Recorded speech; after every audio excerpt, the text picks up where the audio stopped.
非有消息，深圳航空的 B-2DN 号飞机已经抵达深圳。这是一架波音737 MAX 8客机，它在8月27日从波音西雅图工厂出发，历经檀香山和关岛2次过夜经停后，终于在北京时间的8月30日中午抵达了深圳宝安国际机场。B-2DN 号是深圳航空现役的第200架客机，它的到来使深圳航空成功跻身全球200家俱乐部。目前全球机队规模达到200家的航空公司不多，只有约30家。大家熟悉的国泰航空、新加坡航空、荷兰皇家、澳洲航空、日本航空和大韩航空等等都没有达到这个规模。深圳航空曾经是中国第5大的航空公司，最早是由深圳国资和国航等组建，一度被民营资本控制，但后来还是到了国航手里。深圳航空易主后发展比较缓慢，2024年上半年亏损 13.7 亿元，疫情期间它已经被四川航空超越，现在位列中国第6。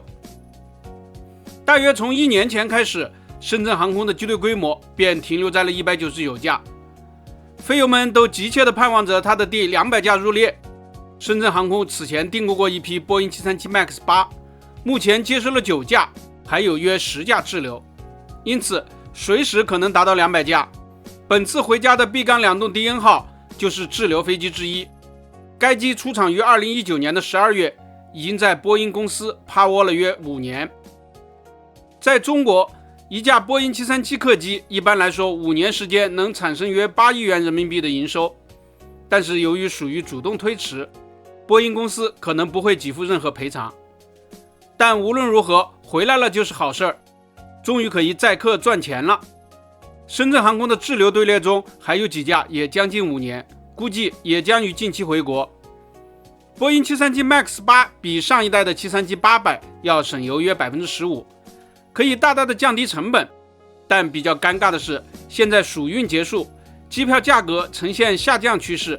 也许要等到明年春节期间机票重新涨起来时，这批新飞机才能显示出较大的价值吧。深圳航空是中国较早空波双修的公司，在波音737 MAX 停飞事件中损失较少，当时它只有5架737 MAX， 比例不算高。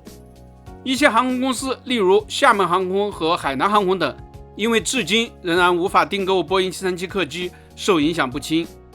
他俩现在都做出了重大战略转变，开始引进空客 A320neo 系列。相对而言，深圳航空在这个问题上要从容得多。深圳航空现在正缓慢引进空客 A320neo 和 A321neo， 老旧的波音737和 A320ceo 也在逐步退役，未来空客的比例会越来越大。但它有很多的波音737-800和 A320ceo 的机龄都已经接近20年，也就是说退役的速度可能会高于引进的速度，未来机队规模还有可能回落到200架以下。但这也不要紧，只要能够恢复盈利，有多少架飞机其实并不重要。当然也预祝深圳航空不断的发展壮大，更上一层楼。本期咱们就聊到这里，下期见。